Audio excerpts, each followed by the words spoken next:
Hey Hashslingers, here's a video about the 270A motherboard setup. Long overdue. I've got my new rig that's just about done here. Should be online tonight. I figured this would be a good time to show you guys how to get this BIOS set up. I know it's a little dark in here. I've only got this one light on right now, so just bear with me. Let's go ahead and turn it on. And for the first time, since we haven't set up what to do on the power loss, we have to manually turn it on. If you can see that, yep, on button there, push that guy. We got a nice red light. It'll blink a few times and should go green when it's good, or not. Maybe it just goes out. I can't remember. Oh, there's a white light and there's green. All right. So I've got a weird, funky setup here just for you guys to see this video. It's not perfect, but hopefully it will do. I don't know what I just did there, but we're going to go ahead and cancel that. Okay, and there is our BIOS. First thing we're going to do is we're going to see if the BIOS needs an update. Sorry that the screen is shaky and everything, but I don't really know any other way of taking a video of this. So we're going to go into the advanced mode, which would be F7. And now let's scroll over from, right now we're on main. Let's go over to tool. And we have the Asus EasyFlash 3 utility. Let's go ahead and press that. I'm going to do mine via internet.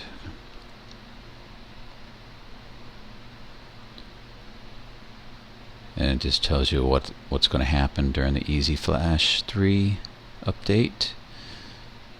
Go ahead and hit OK.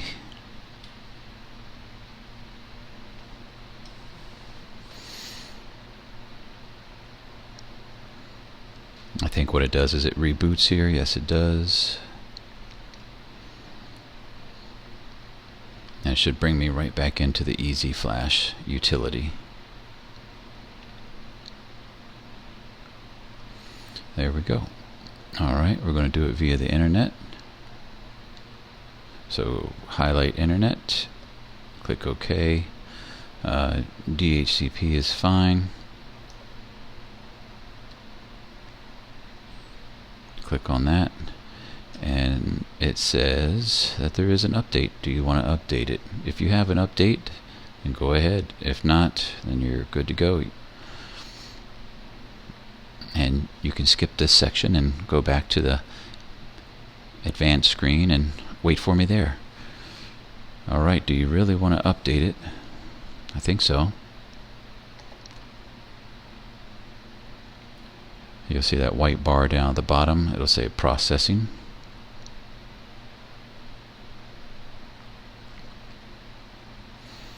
And this is always the very first thing that I do with these. Update the BIOS.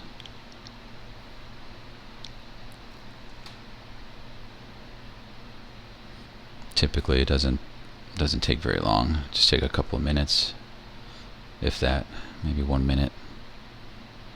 Starts off kind of slow, but then it goes a little bit faster.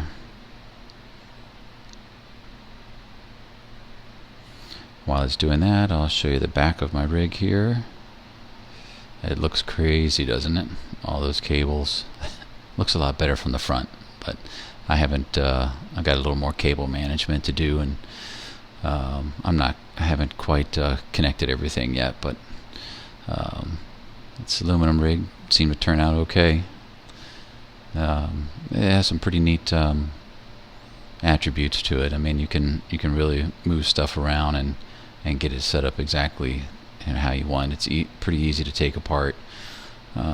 Planning wise, it's just the pain in the ass, because your little internal fasteners that I use, you got to plan ahead and know where you need to slide them in, and because if you don't and you you get halfway through it, and then you realize, oh, you've got to put some fasteners in. Well, you've got to take part of it apart, and so you can slide in the fasteners. But anyways, I should have that. I should have this one online tonight. It's 1080s on one card and 1070s on another card. Alright, so I'll sit here and we'll wait for this to finish processing.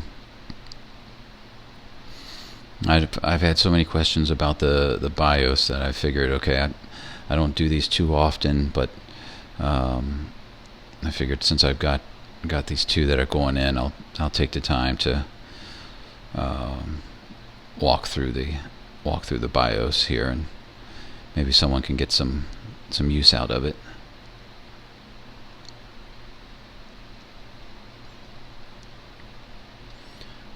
So we'll just sit here and wait. I could probably figure out how to fast forward it through here in the video, but I'm probably not going to take the time to do that. It's enough of a challenge just to get me to make these videos. I'm good for one or two, and then you know, I get tired of doing it.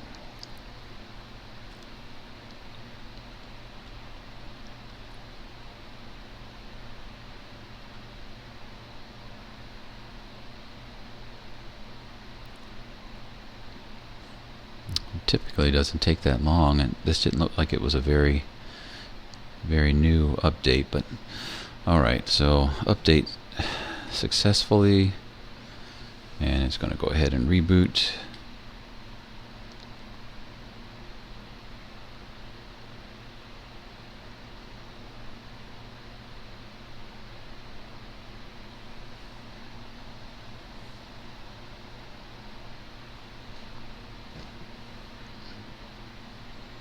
And here we go.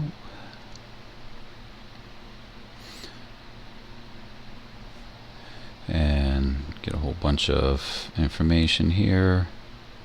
Let's just hit F1 to run setup. Alright, and let's go F7 to get into advanced. Main, there's nothing to do here on the main screen. I don't believe, let's say AI tweaker, shouldn't be anything in here. If I can remember correctly. It's been a little while since I've done it too, so bear with me here while I walk my way around. Yeah, I don't have to do anything in there. Let's go to advanced tab. CPU config, I'll open it up, but there's nothing in there.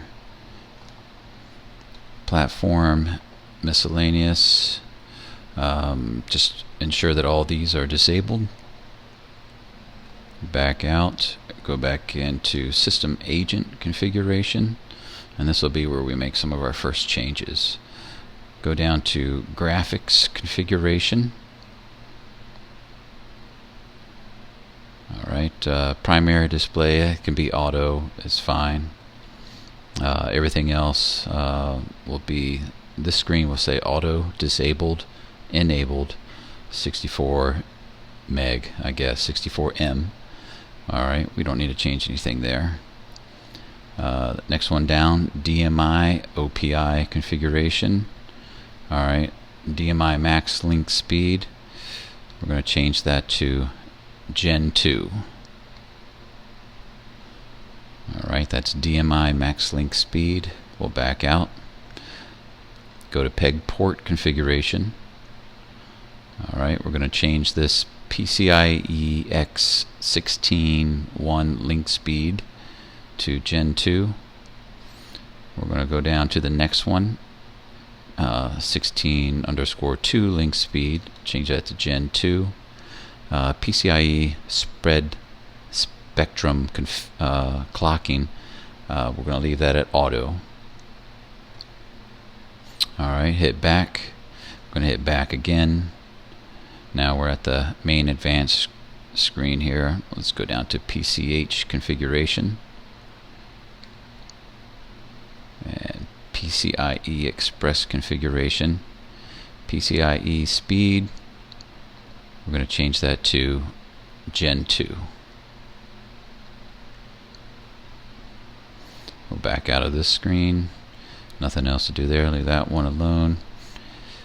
Main advanced screen, PCH storage configuration. Nothing to do here at all.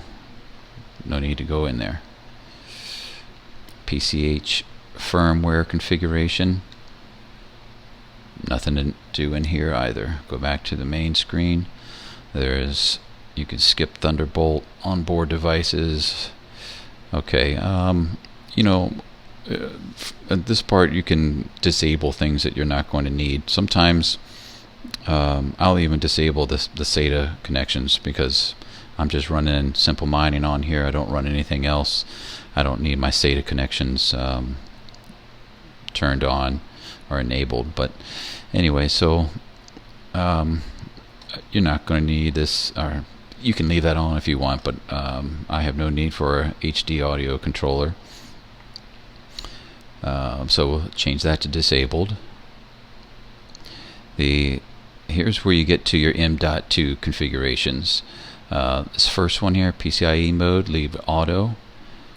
This ×2 one here for the M.2_2 PCIe bandwidth configuration, leave that to ×2. I like to turn this off. This is RGB LED lighting. It's what makes that those little glowing lights underneath there. Wow, that's cool. That's, you know, but for me, I try to save as many watts, I guess, as I can. So I turn this guy off because I don't need the lights on there. And I mean, it might look cool, but no one's down here looking at it anyways. And as far as I'm concerned, it's just using more precious watts. Serial port configurations, nothing you need to do there. So that's the only thing that I would typically change on this screen. Hit back, go into put you in advanced again. APM configuration. Let's see.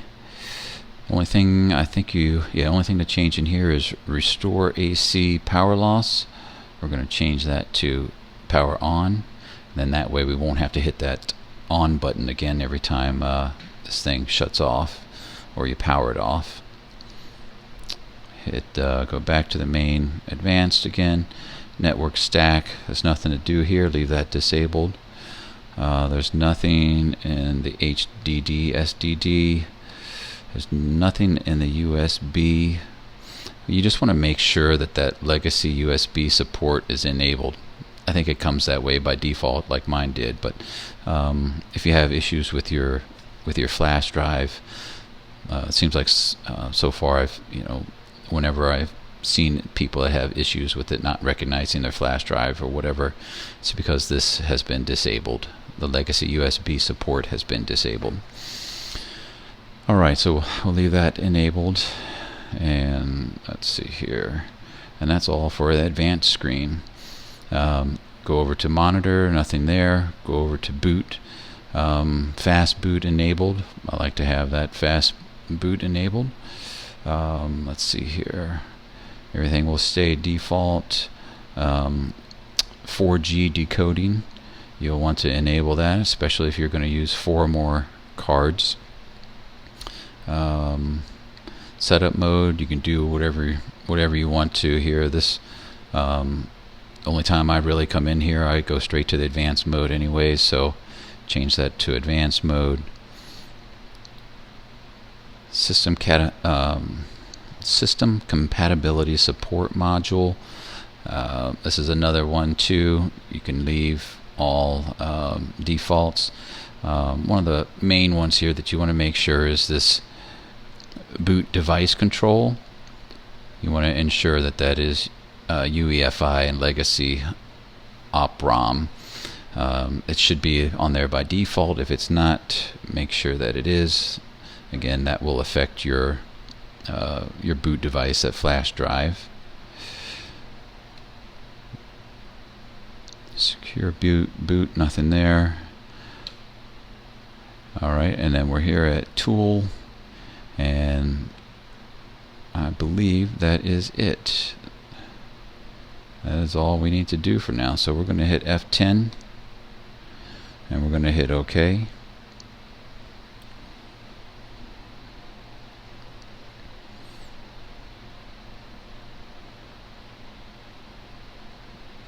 And it's going to go ahead and reboot.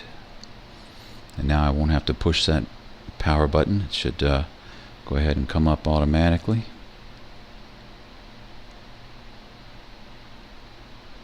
Alright, there you go. Alright, so that's that part.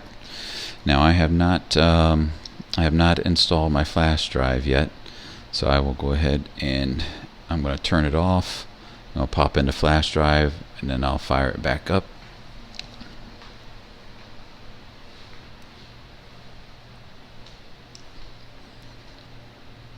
I'm going to slide this guy. Well, let's see.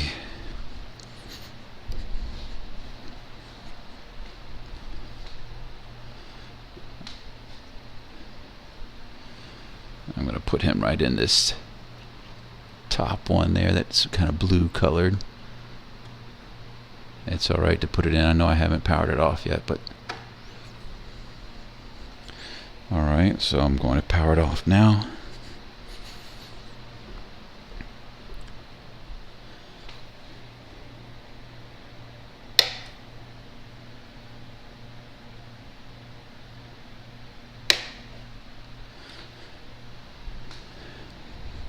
Okay, now it's been power cycled. And let's see what happens here.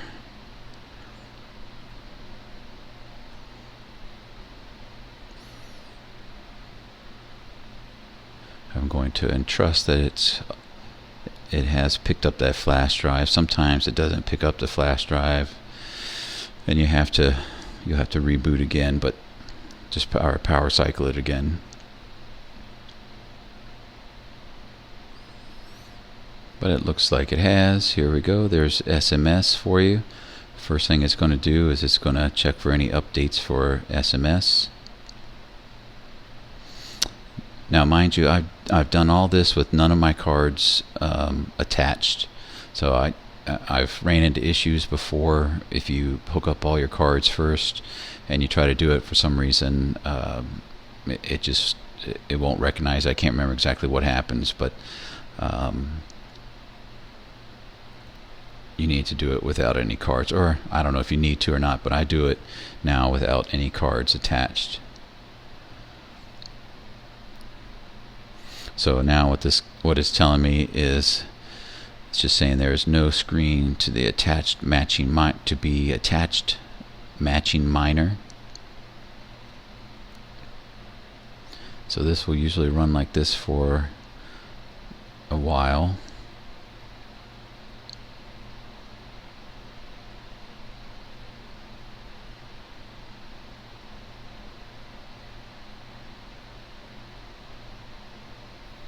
And you know what? I wasn't even paying attention. I was sitting here talking and looking. It might have already done the updates. So since I don't have any cards attached right now, this is just what I'm getting. So that is pretty much it. Once you attach your cards, connect your GPUs to the motherboard. All right. Once that happens, then you'll start to see your screen here. It'll start to recognize the cards, and it'll start hashing whatever you set it to hash in your simple mining configuration. All right. Well, I know this was a little rough around the edges video, but hopefully this will help solve or answer some questions in regards to the Z270 BIOS. Alright guys, see you next time.